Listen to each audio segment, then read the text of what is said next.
Hello everyone, welcome back to the channel let's learn commerce. तो आज हम लोग अपनी क्लास 11th का जो फर्स्ट चैप्टर है, आपकी बुक का तो वो सेकंड है लेकिन वो मैं अपने हिसाब से फर्स्ट मानता हूँ। उसका नाम है बेसिक अकाउंटिंग टर्म्स। आपको सबसे पहले बेसिक अकाउंटिंग टर्म्स आने चाहिए।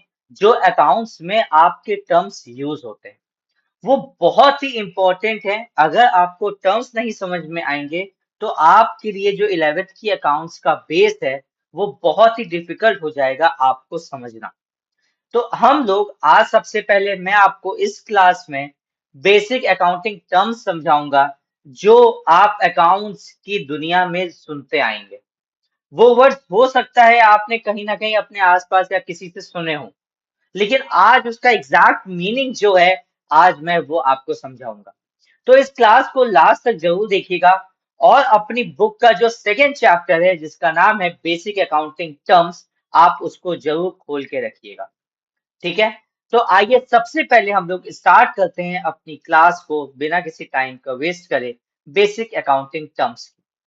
तो आइए आज हम लोग अपना बेसिक अकाउंटिंग टर्म्स, हमारा चैप्टर का नाम है। तो आइए सबसे पहला टर्म आज हम लोग सीखते हैं बेसिक अकाउंटिंग टर्म में। सबसे पहला बेटा टर्म है एंटाइटी। एंटाइटी का मतलब होता है बेटा जिससे आपका बिजनेस जाना जाता है। जैसे अगर मैं अपनी कोचिंग की या अपने पेज का बात करूं, जैसे ये लिखा है लेस देन कॉमर्स, तो इससे हम पहचाने जाते हैं, ये मेरी पहचान है। इसी को हम कहते हैं बेटा एंटाइटी। एंटाइटी का मतलब है जैसे बेटा किसी चीज का पहचानना। जैसे एग्जांपल यहाँ पे दे रखा है बेटा, Reliance Industries, Tata Motors, Super Bajaj, Sharma Furniture House. इन सब से इस एंटाइटी को, इस बिजनेस को जाना जाता है। चला कौन रहा है हमको उससे कोई मतलब नहीं है, लेकिन जो बिजनेस का नाम है वो ये है। कोई भी परचेज, कुछ भी ये माल खरीदेगा या बेचेगा तो वो इसी नाम पे दुकान पे ही बेचेगा। अगर रिलायंस वाले मुकेश अंबानी अगर कोई डील करना चाह रहे हैं तो मुकेश अंबानी अपने नाम पे डील नहीं करेंगे, on the behalf of Reliance industries के नाम पे वो डील करेंगे। क्लियर हो गई? तो entity is a separate accounting economic unit for which accounting records are maintain. जिसके लिए हम अलग से अकाउंटिंग करते हैं। मुकेश अंबानी अपनी अलग अकाउंटिंग करेंगे और जो रिलायंस इंडस्ट्रीज है वो अपनी अलग अकाउंटिंग करेंगे। इन दोनों की अकाउंटिंग का आपस में कोई भी लेना देना नहीं होगा। क्लियर हो गई बात? बात समझ में आ गई? अब उसके बाद, business is treated as a separate person from its owner. Simple definition, business जो है वो ओनर से अलग है। दोनों का आपस में कोई भी रिलेशन नहीं होता है। ये बात आज आपको जान लेनी चाहिए। आइए मैं इसका मीनिंग भी बताता हूं कि ऐसा हुआ ही क्यों। बेटा एक केस हुआ था, Solomon versus Solomon Company Limited. इन सोलोमन भैया की ये वाइफ थी और इनके फोर चाइल्ड चिल्ड्रन थे। इनके फोर चिल्ड्रन थे, फोर या सिक्स थे, फोर मान लेते चलिए हम लोग, फोर चिल्ड्रन थे। तो हुआ क्या, इस केस आपके कोर्स में नहीं है ये केस, मैं सिर्फ आपको समझाने की कोशिश कर रहा हूँ कि ये अलग अलग क्यों माने जाते हैं। ये मेन मोटिव है हमारा समझाने का। तो फोर चिल्ड्रन थे इनके, ठीक है, वाइफ के साथ। सोलोमन भैया ने इन अपनी वाइफ से और इन चार बच्चों से बेटा लोन ले रखा था। ठीक है, और भी उधार थे जिन्होंने दे रखा था। सपोज कोई भी, जैसे मैं ले लेता हूँ हरमीत, एक था कोई करण, एक था कोई अगम। इन तीनों से भी उन्होंने लोन रखा था। अपनी वाइफ, चार बच्चों और हरमीत, करण, अगम, सबसे उन्होंने लोन ले रखा था। कोई बात नहीं भैया, ठीक है। अब जब ये हो गए इंसॉल्वेंट, इंसॉल्वेंट का मतलब अब ये कह रहे हैं भाई हमारे पास पैसा देने को नहीं बचा है, हम कोर्ट में खड़े हैं, ये लोग बार बार हमसे पैसा मांग ले लेकिन हमारी कंपनी के पास पैसा नहीं बचा है, मैं पैसा नहीं दे पाऊंगा, मेरे पास पैसा ही नहीं है। चलो कोई बात नहीं, भाई कोर्ट में केस गया कि भैया ये सोनोमान भैया तो कह रहे पास पैसा नहीं है, अब जो मैंने लोन दे रखा है उसका क्या होगा। तो कोर्ट ने कहा ठीक है भाई आइए देखते हैं इसका सेटलमेंट कैसे किया जा सकता है। तो हमीद करण अगम ने कहा सबसे पहले हमको पैसा दीजिए, क्योंकि वाइफ और चिल्ड्रन तो उनके घर के ही हैं, वो अपना, उनका घर का मैटर है, वो अपने घर के मैटर घर में निपटा लेंगे, पहले आप हम तीनों का पैसा निकालिए। तो कोर्ट ने कहा नहीं, जैसे आप लोगों ने उधार दिया है सोलोमन को वैसे ही वाइफ, उसकी वाइफ और बच्चों ने भी उनको उधार दिया है। अब बात आ रही है कि उनको उधार दिया था या उसकी कंपनी को उधार दिया था। तो भाई सोलोमन ने पर्सनल नहीं लिया था उधार, सोलोमन ने अपनी कंपनी पे उधार दिया था। तो अब इन लोग को जो कोर्ट कह रही, जो इन लोग का लोन आपने दिया था, वो सोलोमन अपनी जेब से ना चुकाएगा, वो आपकी जो कंपनी है वो चुकाएगा। बात समझ में आ रही है? तो उस दिन से ये हुआ कि भाई सोलोमन इज अलग एंड सोलोमन की कंपनी इज अलग। जो आपने लोन दिया है वो सोलोमन को पर्सनल लोन नहीं दिया है, वो आपने सोलोमन की कंपनी को दिया है, तो आपको वापस भी सोलोमन की कंपनी करेगी, सोलोमन अपनी जेब से पैसा वापस नहीं करेगा। तो क्या ये बात क्लियर हुई? यही आप विजय माल्या कह रहे हैं, यही आज की डेट में विजय माल्या भैया कह रहे हैं। विजय माल्या कह रहे हैं आपने हमको लोन दिया था या किंगफिशर की कंपनी को लोन दिया था? तो सब कह रहे हैं किंगफिशर की कंपनी को दिया था, तो कह रहे हैं किंगफिशर की कंपनी से जाके मांगिए ना, हमसे क्यों मांग रहे हैं? हमें तो हमसे थोड़ी ना लोन लिया था। तो इसीलिए कहा जाता है बिजनेस अलग है और उसके ओनर अलग है, इन दोनों का आपस में कोई भी लेना देना नहीं है, सिर्फ वो एक अपने बिजनेस को चला रहे हैं। क्लियर होगी बात? एंटाइटी समझ में आ गया हो गया? एंटाइटी क्लियर हो गया? देखिए यही लिखा है, owner and business are different in accounting, personal expenses of owner are not business expenses. Clear होगी बात? Entity means a separate entity, identity. इसको एक और वर्ड में आप कॉमर्स में या बीएसटी में पढ़ेंगे, सेपरेट लीगल एंटाइटी। और इसी में आपका सोलोमन वाला केस भी हो सकता है, आपको क्लास में या स्कूल में आपके जो भी टीचर बीएसटी पढ़ा रहा हो वो आपको ये समझाएगा। क्लियर होगी बात? अब सेकेंड टर्म आता है बच्चे हमारा ट्रांजेक्शन। सेकेंड वर्ड कौन सा आता है बेटा? Transaction. Transaction is an event involving exchange of value between two और मोर पार्टीज। लेन देन जिसको कहते हैं हिंदी में लेन देन, एक हाथ लिया दूसरे हाथ दिया, इसको हम बोलते हैं बेटा ट्रांजेक्शन। जैसे परचेज गुड्स, हमने लिया, हमने खरीदा, पैसे दिए, गुड्स आए, पैसे गए। पेड सैलरी, भाई ने पैसा दिया और सामने वाले को पैसा मिल गया। रिसीव रेंट, हमने किराए पे मकान दे रखा था, हमको रेंट मिला। हमने फर्नीचर खरीदा। डिपॉजिट किया कैश पे बैंक, जो मेरे हाथ में कैश था हमने उसको जाके बैंक में डाल दिया। तो ट्रांजेक्शन का मतलब सीधे होता है बेटा लेन देन, exchange of value between the two और मोर पार्टीज। ठीक है? अब ये कैश भी हो सकता है और क्रेडिट भी हो सकता है। कैश का मतलब आपने गुड्स तो खरीदा, उसके बदले में कैश दे दिया, गुड्स आए, पैसा गया। अब भैया गुड्स तो आ गए, गुड्स तो आ गए, माल तो आ गया हमारे पास, लेकिन अभी हमने कैश नहीं दिया। हमने कहा भाई हम उधार पे ले जा रहे हैं, पैसे आपको बाद में देंगे, तो तब भी ट्रांजेक्शन तो हुआ ना। आज नहीं देंगे पैसे, कल देंगे, लेकिन पैसे तो देने ही है आपको। आपको पैसे कहीं लेके भाग तो जाएंगे नहीं। अब आपके मन में अगर चोर है तो भाई पैसे लेके भाग जाइए। किसी के मन में आ रहा होगा भैया मेरा पैसा ही नहीं देना है हमको, मेरा मन में ही चोर है, हमको सिर्फ माल चाहिए, पैसा गया बाद में, हमको पैसा नहीं चाहिए, फिर क्या करेंगे बेटा? तो कैश तो नहीं आएगा, लेकिन आपके पास गुड्स आ गए, लेकिन उधार पे आ गए। क्रेडिट का मतलब होता है बेटा उधार, क्रेडिट का मतलब होता है बेटा उधार। Every transaction has a financial effect. Financial effect का मतलब ये है कि आपको उससे या तो प्रॉफिट होगा या तो लॉस होगा। कुछ तो पैसा आएगा, क्या तो कुछ पैसा डूबेगा, कुछ तो होगा पैसों के साथ आपका लेन देन। क्लियर हो गई ट्रांजेक्शन क्या होता है? अब ये बहुत इंपॉर्टेंट है भाई, बहुत ही ज्यादा इंपॉर्टेंट। एसेट, मेरे अकॉर्डिंग मैं ये कहूंगा एसेट वो चीज है जिसको बेच के पैसा आ जाए। अपने आसपास सराउंडिंग्स में आप आके बंद करके देखिए और देखिए आपके पास ऐसी सामने कौन कौन सी चीजें दिख रही हैं जिससे आपको लग रहा है मैं इसको बेचूंगा और मेरी जेब में पैसा आ जाएगा। बताइए, सोचिए, मैं आपको दिखाता हूँ मेरे पास क्या क्या है। फोन, एक, दो, दो फोन हो गए, आईपैड हो गया, ईयरपॉड्स हो गए, जिससे मैं आपको पढ़ा रहा हूँ, ये पैड हो गया, लैपटॉप सामने लगा है, ये हो गया, वेबकैम हो गया, ये घर हो गया, एसी चल रहा है, एसी हो गया। ऐसी ये सारी चीजें पे ऐसे जितनी आपको अभी मैंने चीजें बताई, ये सब मेरी खुद की हैं और इसको मैं बेच दूंगा और मेरे को पैसे मिल जाएंगे। क्या ये हमारे लिए एसेट हो गई? क्या ये हमारे लिए एसेट हो गई?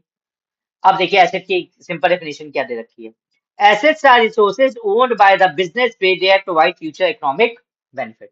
अगर मेरे पास ये पूरा सेटअप नहीं होगा तो क्या मैं आपको ऐसे यूट्यूब पे पढ़ा पाऊंगा? नहीं पढ़ा पाऊंगा। तो ऐसे कोई भी जिससे आपको फ्यूचर में इकोनॉमिक बेनिफिट हो जाए, वो आपके लिए क्या बन जाएगी बेटा? Asset. Formula, asset is equal two things the business own. ऐसी कोई भी चीज जो बिजनेस ओन करता है, बिजनेस का खुद का है, और उससे आगे जाके उसको फ्यूचर इकोनॉमिक बेनिफिट मिलेगा, उसको हम कहते हैं बेटा एसेट। उसको हम क्या कहते हैं बेटा? एसेट। क्लियर हो गई बात? एसेट का मीनिंग समझ में आ गया? अब एसेट की एग्जांपल देखिए क्या क्या है। Cash, building, machinery, furniture, inventory, debtors, bank balance. अभी आपको मैं बताऊंगा ये डेटर्स क्या होते हैं। इन्वेंट्री का मतलब होता है बेटा स्टॉक। इन्वेंट्री का मतलब होता है बेटा स्टॉक। कैश आपको पता है, बिल्डिंग आपको पता है, मशीनरी क्या होता है आपको पता है, फर्नीचर आपको पता है, इन्वेंट्री का मतलब होता है स्टॉक, उसका दूसरा नाम। डेटर्स अभी मैं आपको बताऊंगा आगे आगे, आप एक अलग से एक आय का पॉइंट। और बैंक बैलेंस, आपके बैंक में जितना बैलेंस पड़ा है वो भी तो आपकी एसेट है, आप उसे खर्च कर सकते हैं, आपको इकोनॉमिक बेनिफिट मिल जाएगा। क्लियर हो गई बात? कोई डाउट है इसमें किसी को?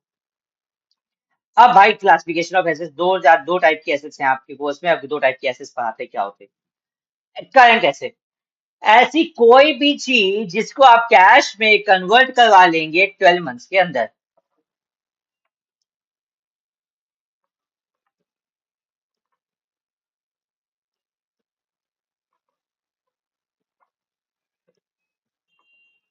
ऐसी कोई भी चीज जिसको आप कन्वर्ट करवा लेंगे कैश के अंदर, वो क्या हो जाएगी बेटा आपकी? Current asset. वो क्या हो जाएगी बेटा आपकी? Current asset. Realise within 12 months, example cash, bank, debtors, stock, bills receivable. आपको स्टेटस अभी हमको बताना है और बस रिसीवेबल बताना है आपको क्या होता है, बाकी हो सकता है आपको पता हो।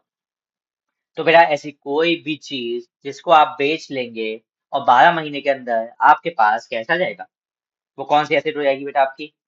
Current asset. वो कौन सी एसेट हो जाएगी बेटा? Current asset. अब नॉन करंट एसेट्स क्या होता है बेटा? नॉन करंट एसेट्स वो होती हैं जो कैश में कन्वर्ट नहीं होंगी 12 महीने के अंदर। कैश में कन्वर्ट नहीं होंगी 12 महीने के अंदर, और ये not for the purpose of resale. ये पहला पॉइंट है, ये दूसरा पॉइंट है। Not for the purpose of resale, इसका मेन मोटिव दोबारा बेचना नहीं होता है, ये आपको लॉन्ग टर्म बेनिफिट देता है।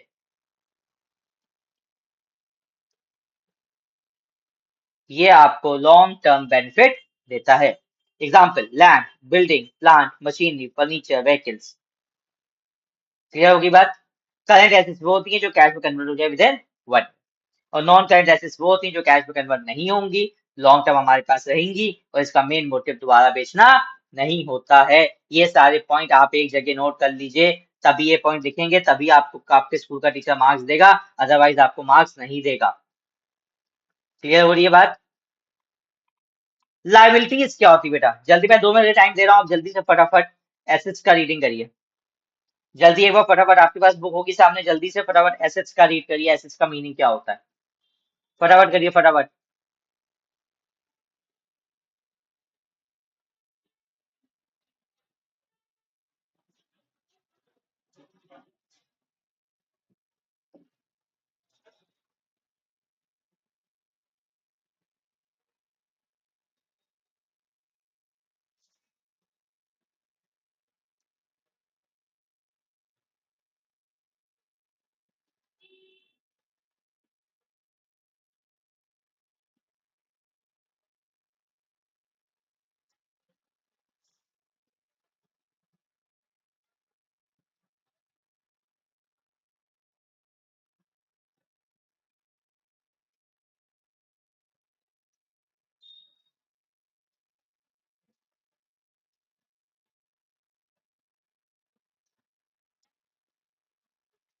हो गया बच्चे? आइए लाइबिलिटीज पे आते हैं। लाइबिलिटीज क्या होती है बेटा? लाइबिलिटीज बेटा सिंपल लैंग्वेज में अगर हमसे कोई पूछता है तो मैं लाइबिलिटीज का मीनिंग बताता हूँ, जिसने आपकी रातों की नींद उड़ा रखी है। ऐसे आपको ऐसी कोई भी चीज जिससे आपने आपको टेंशन मिल रही है, ऐसी कौन सी चीज हो सकती है बताइए आपको, जो आपको टेंशन दे रही है? आप कहेंगे पढ़ाई। आप कहेंगे सबसे पहली दिक्कत तो भाई पढ़ाई की है, पढ़ाई हमारे लिए बहुत लाइबिलिटी है, जिसको देखो बस पढ़ने को कहता रहता है।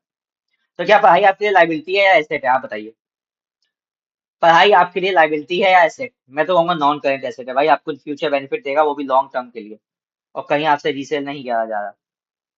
लाइबिलिटी बेटा वो है जिसने आपकी रातों की नींद उड़ा रखी है। अब एग्जाम बताइए, आपके पास एग्जाम्पल कौन कौन से होंगे?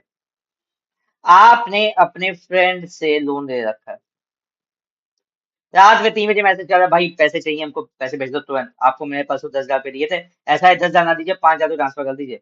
वो क्या है बेटा, आपके ऊपर लाइबिलिटी। बैंक से आपने लोन ले रखा है। आपने अपनी वाइफ से लोन रखा है। क्या वाइफ से लोन रखा है, आपके ऊपर उधार नहीं है? उधार है, और रातों की नींद भी रखी, रात में आते ही सबसे पहले मेरा पैसा दीजिए। तो वाइफ का लोन, ये भी क्या है बेटा, आपकी liability. Liabilities are the obligation of the business that must be paid in future. आज नहीं देंगे लेकिन फ्यूचर में आपको पे करना ही करना पड़ेगा। आप उससे भाग नहीं सकते हैं। आप उससे भाग नहीं सकते हैं, आपको आज नहीं तो कल तो पैसा लौटाना पड़ेगा। आपकी रातों की नींद उड़ा के रखी है उसने। Liability is that amount business ओज, जो बिजनेस ओ करता है, मतलब बिजनेस उधार पे ही है। क्लियर होगी बात? एग्जाम्पल देखिए क्या लिखा है। Creditors, bank loan, outstanding expenses, bills paper. अब आउटस्टैंडिंग एक्सपेंसेस में आपको बता देता हूँ क्या है। आपके स्कूल की फीस जमा करने की जो लास्ट डेट है वो 10 डे ऑफ एवरी मंथ है। ठीक है। आज हो गई 12 तारीख, पापा के आपने पैसे फी आपके पापा ने स्कूल की फीस सबमिट नहीं करी, तो पापा के लिए बेटा वो हो गया आपका आउटस्टैंडिंग एक्सपेंसेस। मतलब कहने का मतलब है, आपकी जो ड्यू डेट थी वो पास हो गई है, आपने अभी तक उस ड्यू डेट पे पेमेंट नहीं करी है, तो वो बन जाती है आपकी आउटस्टैंडिंग एक्सपेंस। क्या बन जाती है बेटा? वो आउटस्टैंडिंग एक्सपेंस। क्लियर होगी बात? कोई डाउट? क्लासिफिकेशन देखिए। अब ये भी जैसे ऊपर दो टाइप की थी, करंट एसेट्स और करंट लायबिलिटी। करंट एसेट्स वो होती हैं बेटा जो आपको एक साल के अंदर कैश में कन्वर्ट हो जाए। Non current assets not for the purpose of resale, cash में कन्वर्ट भी नहीं होती है एक साल में, और ये लॉन्ग टर्म बेनिफिट देती है। अब ऐसी करंट लायबिलिटी है, लायबिलिटी ऐसी जो आपको एक साल के अंदर पे करनी है, आप एक साल से ज्यादा नहीं भाग सकते। एक साल के अंदर तो आपको पे करना ही करना है, भले कुछ भी हो जाए। क्लियर होगी बात? Creditors, bills payable, outstanding expense, bank overdraft. Non current liability, अब आपके मन में आया होगा भैया बैंक लोन एक होता है, एक होता है बैंक ओवरड्राफ्ट। ठीक है। जो बैंक का लोन होता है बेटा ये होता है आपको लॉन्ग टर्म, लेकिन ये जो बैंक ओवरड्राफ्ट होता है बेटा ये होता है आपका शॉर्ट टर्म। जैसे और ये जो बेनिफिट मिलता है बेटा वो करंट अकाउंट वालों को मिलता है।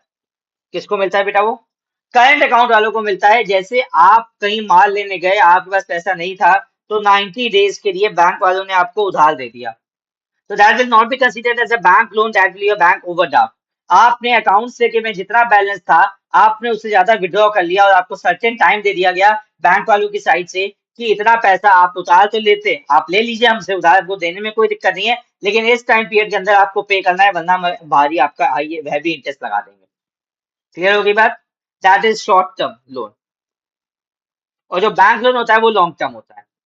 Non current liabilities, non current liabilities बेटा payable after 1 year, payable after 1 year. आपकी जो ये लाइबिलिटी है, ये लाइबिलिटी जो है आपको पे करनी है आफ्टर 1 ईयर। एक साल के अंदर नहीं करनी है, आपको एक साल के बाद करनी है। जैसे अभी मैंने आपको बताया बैंक का लोन, आप कार का लोन अगर लेते हैं तो कम से कम 3 साल 5 साल या 7 साल का होता है। तो वो कौन सा लोन होता है बेटा? करंट लाइबिलिटी होती है, नॉन करंट होती है?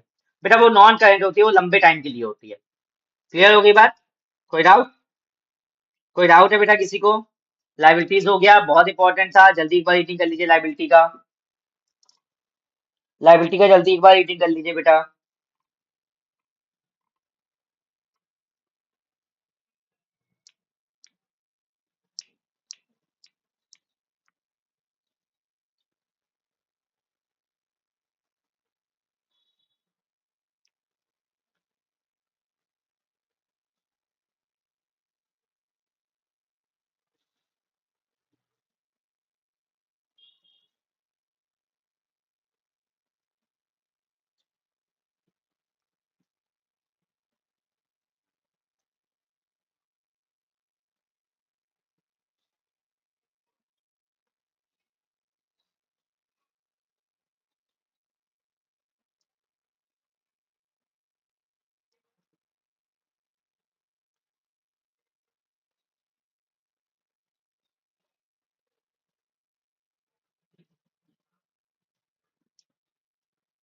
डन।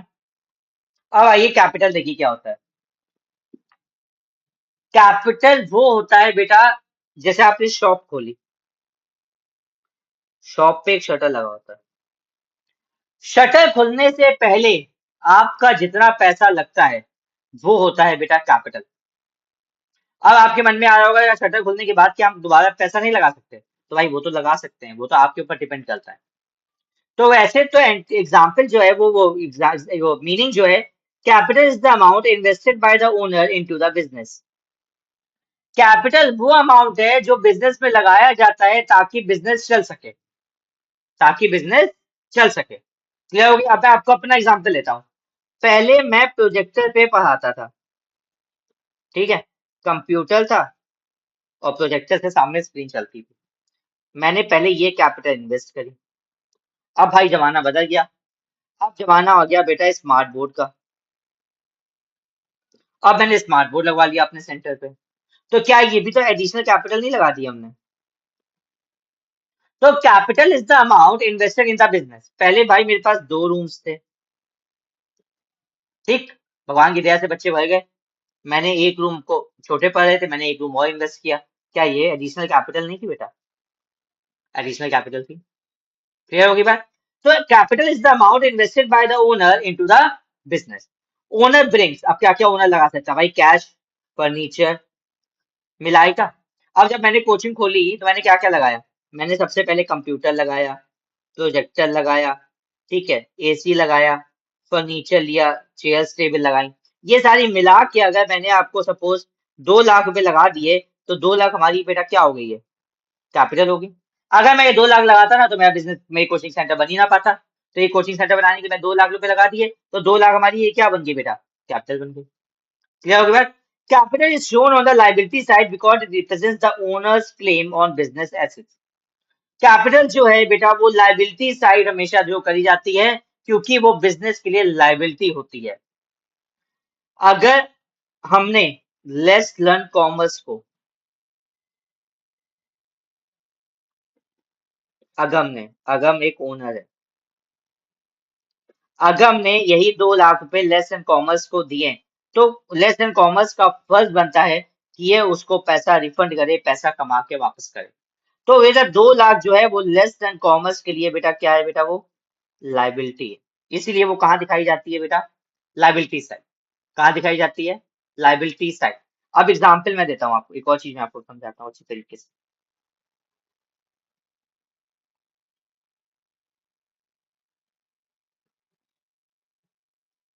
देखो, यहाँ पे ABC लिमिटेड कंपनी है, ठीक है, यहाँ पे उसका ओनर जो भी हो, यहाँ पे एक साइड बैंक वाले खड़े, एक साइड कौन खड़ा है? बैंक वाले। अब इसको पैसा चाहिए 10 लाख रुपए, इसको पैसा चाहिए 10 लाख अपने बिजनेस स्टार्ट करने के लिए। बिजनेस अलग होता है, ओनर अलग होता है, मैंने पहले ही बता दिया था। अब इसको 10 लाख, दो ऑप्शन है, या तो ये बैंक से ले ले, बैंक से लेगा तो ये लोन होगा, लोन होगा तब भी हमारी लाइबिलिटी होगी, होगी, या तो ओनर इसको पैसा दे दे 10 लाख रुपए। लेकिन अगर ओनर पैसा देगा मतलब कैपिटल लगा रहा है, ओनर पैसा लगाएगा तो क्या हो जाएगा बेटा? वो कैपिटल लगा रहा है, एबीसी को पैसा कैपिटल मिल रहा है। तो जैसे अगर ये या बैंक से अगर लोन लेगा तो एबीसी इसको, बैंक वाले को ये पैसा रिफंड नहीं करेगा। तो ऐसे ही एबीसी क्या अगर ओनर से पैसा ले रहा है, क्या वो उसका पैसा हो गया कि वो उसको रिफंड करेगा? भाई रिफंड करेगा। इसीलिए ये कैपिटल हमारी क्या बन जाती है बेटा? लाइबिलिटी। क्या बन जाती है बेटा? लाइबिलिटी। क्लियर होगी बात? इसको हम कहते हैं बेटा इंटरनल लाइबिलिटी। इसको हम क्या कहते हैं बेटा? अंदर अंदर की लाइबिलिटी। कोई बाहर वाला पर्सन नहीं है, अपना अंदर का, कोई बात नहीं, बात है दे देना, लेकिन देना तो है। आपको अपनी एसेट्स में आपको दिखाना पड़ेगा, आपको अपनी बैलेंस शीट में लाइबिलिटी साइड दिखाना पड़ेगा कि मेरी इतनी कैपिटल लगी है। ये कैपिटल का फॉर्मूला बहुत इंपॉर्टेंट है। एसेट्स माइनस लाइबिलिटीज, इंटरनल नहीं एक्सटर्नल, क्योंकि कैपिटल तो इंटरनल ही होगी ना। तो कैपिटल का फॉर्मूला होता है assets minus external liabilities. Clear होगी बात? कोई डाउट? पक्का? अब आते हैं अगले पे, सेल्स। सेल्स तो आपको पता ही है, हमारी माल को बेचना, सेल ऑफ गुड्स या सर्विसेज। अब मैं कोचिंग पढ़ाता हूँ तो मैं गुड्स तो नहीं बेचता, लेकिन मैं सर्विसेज बेचता हूँ, उसके बदले में मैं फीस ले देता हूँ। किसको बेचता हूँ मैं? कस्टमर्स को। तो सेल ऑफ गुड्स और services to the customer. Sale का मतलब अपने गुड्स और सर्विसेज को बेचना कस्टमर्स को। टाइप्स, 2 टाइप के हैं। या तो आप कैश में बेचेंगे या उधार में बेचेंगे। कोई जानने वाला आ गया, भाई 1 महीने बाद आपको पैसा दे देंगे, कोई बात नहीं भाई, आप 1 महीने बाद दे देना। अगर आप तुरंत पैसा दे रहे हैं तो कैश से, अगर बाद में पैसा दे रहे हैं तो क्रेडिट से। अब आता है बेटा रेवेन्यू, ये बहुत इंपॉर्टेंट है। Revenue is the income earn during the normal course of business. मैंने 50 बच्चों को पढ़ाया, एक बच्चे से 1,000 रुपए फीस ली, तो ये 50,000 बेटा हो गया रेवेन्यू। मतलब कहने का मतलब है टोटल सेल, कितना हमको कहाँ कहाँ से पैसा आया, और ये 50,000 हो गया, ये भी हो गया। उसके बाद मैंने, ये तो कोचिंग का बिजनेस हो गया। उसके बाद मैंने कहीं किसी, जैसे अब मैं सिर्फ कॉमर्स पढ़ाता हूँ, ठीक है, मैंने किसी साइंस वाले बच्चे आ रहे थे, मैंने उनके साथ कमीशन सेट कर रखी। मैंने कहा साइंस का मेरे पास जो बच्चा आएगा मैं वो आपको दे दूंगा। मैंने कहा ठीक है, चलो 5,000 वहां से रेवेन्यू आ गया कमीशन बेसिस पे। तो ये भी तो रेवेन्यू हुआ। तो रेवेन्यू का मतलब जितना आप पैसा कमा रहे, कहाँ कहाँ से आपके पास पैसा आ रहा है during the normal course of business. तो सेल्स हो सकती है, commission, rent, interest, royalty, dividend. मैंने एक सेंटर खोला, दूसरा सेंटर खोलना चाह रहा है लेस एंड कॉमर्स के नाम से, तो क्या ऐसे ही मैं अपनी गुडविल दे दूंगा, उसके बदले में पैसे लूंगा, तो वो भी क्या हो जाएगा बेटा मेरा रेवेन्यू। क्लियर होगी बात, क्लियर हो गई। Every sale is revenue but every revenue is not sale. क्या बेटा ये कमीशन यहाँ पे हमको जो मिली 5,000, क्या ये मेरा सेल था? नहीं, मैंने पढ़ाया थोड़ी ना था, मैंने कुछ बेचा नहीं था, मैंने सिर्फ कमीशन बेसिस पे काम किया। तो every sale is revenue but every revenue is not sale. Clear हो गई बात, कोई डाउट?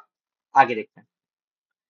अब ये बहुत इंपॉर्टेंट है, expenses are cost incur to earn revenue. अब मैंने आपको बताया जैसे कंप्यूटर मैंने खरीदा, ठीक, कंप्यूटर खराब हो गया भाई, उसके जैसे सपोज कीबोर्ड नहीं चल रहा, खराब हो गया। तो जब कीबोर्ड नहीं चल रहा है तो मैंने नया कीबोर्ड लिया, और 100 रुपए का, कहते हैं 1,000 रुपए का मैंने कीबोर्ड खरीदा, कीबोर्ड भी आया साथ में माउस भी आया। तो कीबोर्ड और माउस दोनों साथ में आए, 1,000 रुपए का खर्चा हो गया। अगर ये कीबोर्ड माउस पड़ा ही रहता और मैं नया ना लेता, तो क्या मैं कमा सकता था पैसा? नहीं। तो ये क्या है बेटा? Expenses. Expenses are the cost incurred to earn revenue. Salary देना, रेंट देना, वेजेस देना, इलेक्ट्रिसिटी देना, टेलीफोन, डेप्रिसिएशन, एडवर्टीजमेंट। आपने इलेक्ट्रिसिटी बिल आया हमारा, कोचिंग का, हमने इलेक्ट्रिसिटी बिल कोचिंग का पे ही नहीं किया, उन्होंने हमारी लाइट काट दी, बच्चे आए, बच्चे को आ ही नहीं पा रहा। तो expenses are the cost incurred to earn revenue. अगर मैं एक्सपेंस नहीं करूंगा तो मैं रेवेन्यू नहीं कमा पाऊंगा। इतनी बात क्लियर हो गई आपकी? एक्सपेंसेस हम हेल्प्स इन अर्निंग रेवेन्यू। अब एक्सपेंडिचर क्या होता है? एक्सपेंडिचर मीन्स स्पेंडिंग मनी और incurring liability to obtain benefits। Expense और एक्सपेंडिचर में इतना कोई फर्क नहीं है, लेकिन कहने का मतलब है एक्सपेंस भी वही होता है जिससे हम बेनिफिट्स कमाएंगे, और एक्सपेंडिचर भी वही होता है जिससे हम पैसा कमाएंगे। दोनों में कोई फर्क इतना खास नहीं है। बस एक्सपेंडिचर दो टाइप के होते हैं, एक होता है रेवेन्यू एक्सपेंडिचर, एक होता है कैपिटल एक्सपेंडिचर। कैपिटल एक्सपेंडिचर का जो बेनिफिट मिलता है वो 1 साल से ज्यादा का मिलता है। किसका मिलता है बेटा? 1 साल से ज्यादा का। और जो रेवेन्यू एक्सपेंडिचर होता है उसका बेनिफिट आपको 1 साल तक ही मिलता है, उसका बेनिफिट आपको 1 साल तक ही मिलता है। आगे देखिए क्या लिखा है। प्रॉफिट। प्रॉफिट का तो सीधा फॉर्मूला है, आपने 100 रुपए कमाए, उसमें से आपने 75 खर्च कर दिए, तो 25 पे आपका क्या हो गया? प्रॉफिट। तो फॉर्मूला क्या बना? Revenue minus expense is equal to profit. Clear होगी बात, कोई डाउट? तो प्रॉफिट जो होता है वो रेगुलर मिलता है, regular course of business, normal course of business में आप प्रॉफिट कमाते रहेंगे।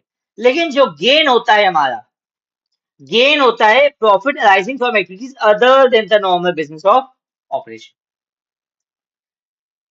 अलग से कुछ एकदम से गेन हो गया, जैसे आपने ऐसे आपने प्रॉपर्टी खरीदी थी 50 लाख की, आपने उसको बेच दी 70 लाख में, तो 20 लाख का क्या हो गया बेटा? प्रॉफिट नहीं हुआ, इसको हम कहेंगे गेन। इसको हम क्या कहेंगे? गेन। आपने शेयर्स में पैसा लगा रखा था 1 लाख, आज हो गया 1.5 लाख, तो ये जो 50,000 का प्रॉफिट ये हुआ गेन, इसको बोलेंगे हम प्रॉफिट नहीं, इसको हम बोलेंगे गेन।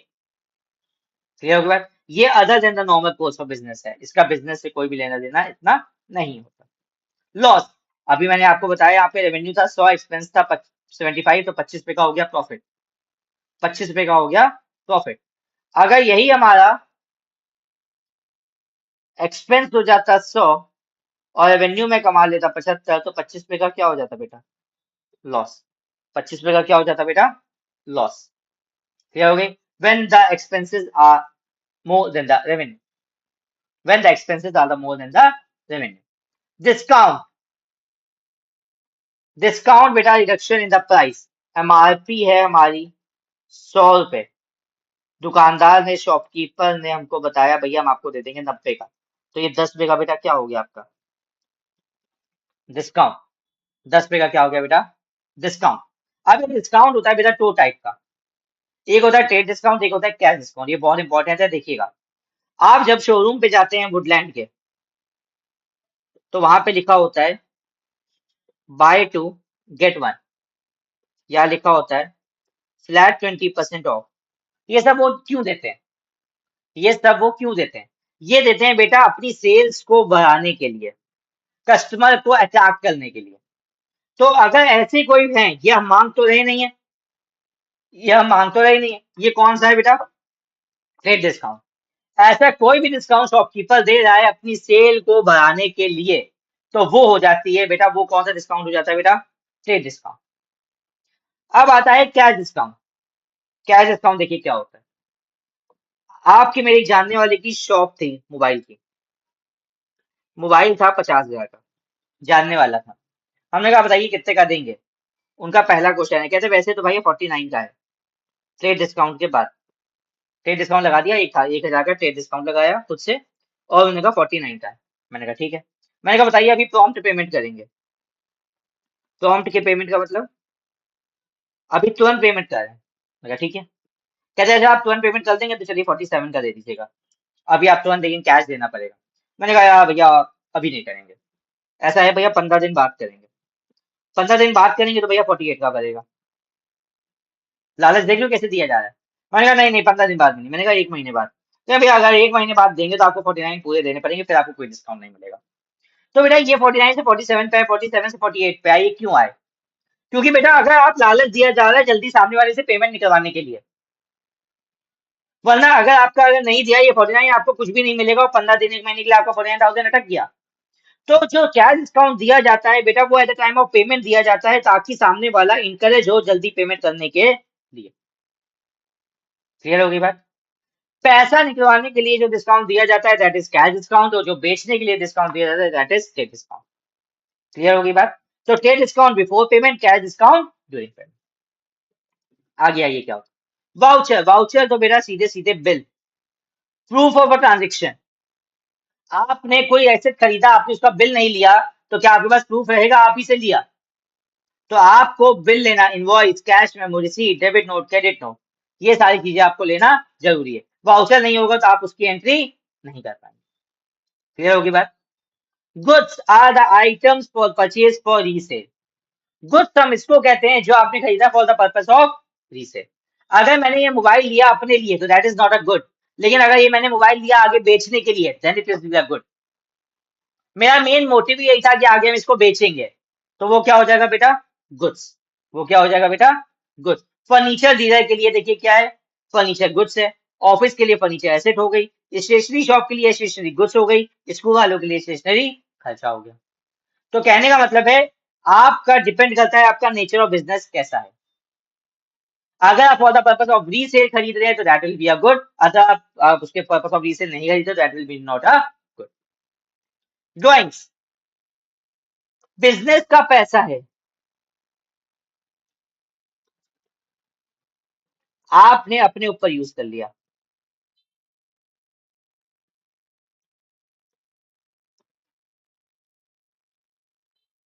पापा शॉप पे बैठे थे, आप कोचिंग से निकल के गए, पापा से कहा हमको समोसे खाने हैं, पापा ने अपना जो भी सेल था सेल वाला गल्ला खोला, उसमें से 20 पे निकाल के दे दिया। तो ये 20 पे बेटा क्या होगी? ड्राइंग्स।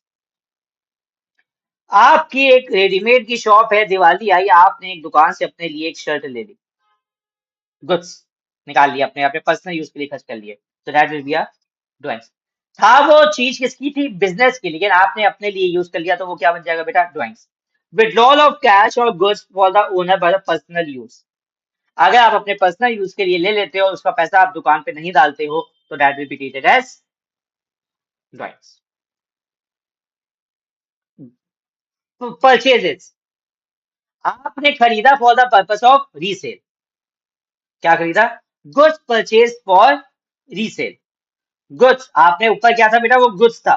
गुड्स का मतलब यहाँ पे था माल। जो आपने माल खरीदा for the purpose of resale, मतलब आइटम्स जो खरीदे आपने। और जो परचेज है, goods purchase for resale. Goods का मतलब हो गया बेटा आप जिसमें डील करते हैं, और आपने सब एक साथ आपने सब खरीद लिया, तो वो क्या बन गया बेटा? आपका परचेज। आप जब यही गुड्स बेच देते हैं तो यही आपका बन जाता है बेटा सेल। अब गुड्स भी दो टाइप की, परचेज भी दो टाइप की होती है, कैश परचेज और क्रेडिट से, क्रेडिट परचेज। अगर आप तुरंत कैश में परचेज करते, तुरंत आपने पैसे दे दिए, that will be cash purchase. Credit purchase वो हो गया अगर आपने कहा 10 दिन बाद हम पेमेंट करेंगे, उधार पे आपने माल खरीद लिया। Stock, goods lying unsold. आपकी दुकान पे स्टॉक पड़ा है भाई, तो goods lying unsold. Opening stock, जो आपका स्टार्टिंग में 1 अप्रैल को आपके पास जो स्टॉक है, that will B opening stock. 31 मार्च आपकी एंडिंग में जो आपके पास स्टॉक है, that will be closing stock. अब ये बहुत इंपॉर्टेंट है, डेटर्स और क्रेडिटर्स। सुनिएगा, अगम ने एक्स को पैसे दिए 1 लाख रुपए। अगम ने एक्स को पैसे दिए 1 लाख रुपए, ठीक है। अगम तो एकदम बिल्कुल सही आदमी बैठा है, कोई दिक्कत वाली बात नहीं है, उसको पैसा मिलेगा। तो यहाँ पे बेटा आपने, अगम ने पैसे दिए हैं, तो अगम के लिए एक्स जो है बेटा वो डेटर है, क्योंकि अगम को पैसा मिलेगा। Person who owe money to the business, वो कौन होगा बेटा? Debtor. Good sold on credit, हमने जैसे उधार दिया था, यहाँ पे हमने अगम को यहाँ पे सेल कराया था 1 लाख रुपए का, वो भी क्रेडिट से। उधार पे हमने माल बेचा तो उसने कहा बाद में देंगे। तो पैसे दिए हैं अगम ने, या पैसे दिए हैं या कह दो स्टॉक दिया है उधार पे। तो एक्स के लिए यहाँ पे कौन है? अगम के लिए एक्स यहाँ पे कौन है? डेटर। एक्स ने उधार लिया है, अ पर्सन हुम बिजनेस ओज मनी। एक्स ने उधार लिया है, तो एक्स को पैसे देने हैं। तो यहाँ पे एक्स के लिए जो अगम है वो है क्रेडिटर। क्रेडिटर हमारी होती है बेटा लाइबिलिटी, डेटर हमारा होता है एसेट। तो सिंपल सी अगर हम बात बोले, डेटर वो होता है जिससे पैसे लेने हैं।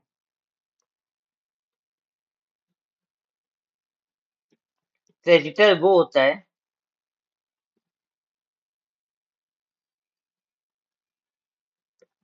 जिसको पैसे देने हैं। क्लियर होगी बात? डेटर हमको पैसे मिलेंगे तो मेरे लिए वो डेटर हो गया, लेकिन अगर हमको पैसे देने हैं किसी को तो वो हमारे लिए क्रेडिटर हो गया। Debtor is asset, creditor is liability. Clear होगी बात? क्लियर हो गई? तो ये आज की हमारी क्लास थी जिसमें हमने आज सीखा बेसिक अकाउंटिंग टर्म्स। सारे टर्म्स मैंने आपको बता दिए हैं। आप प्लीज आज ही इसको रिवाइज कर लीजिएगा, ताकि आपको कोई डाउट ना हो और आपको एकदम बिल्कुल पक्के से चैप्टर हो जाए। इसमें से एमसीक्यू आ सकते हैं, या कोई भी वर्ड आपसे, वह कोई भी आपसे वहां पे टर्म पूछा जा सकता है। अब अगले अगले क्लास में हम लोग एक नया चैप्टर लेंगे, क्लास 11th में जो भी आपका फर्स्ट चैप्टर जो भी होगा वो लिया जाएगा। जो इंपॉर्टेंट होगा पहले मैं वही पढ़ाऊंगा आपको, जिससे आपके आपके जो जैसे 11th के क्वार्टरली के एग्जाम्स आ रहे हैं, आपके फर्स्ट टर्म आ रहे हैं, उसमें आप अच्छे खासा स्कोर आप अच्छे से कर सके। और एक रिक्वेस्ट है, ये वीडियो आप जितने ज्यादा अपने फ्रेंड्स के साथ शेयर करेंगे, उतना उनका भी फायदा होगा, हमारा भी फायदा होगा। ठीक है? तो इस वीडियो को लाइक करें, शेयर करें और इस चैनल को सब्सक्राइब करें, ताकि आपको टाइम टू टाइम अपडेट्स मिलती रहें कि इस चैनल पे क्या क्या हो रहा है। ठीक है? तो चलिए मिलते हैं अपनी अगली क्लास में। Thank you so much.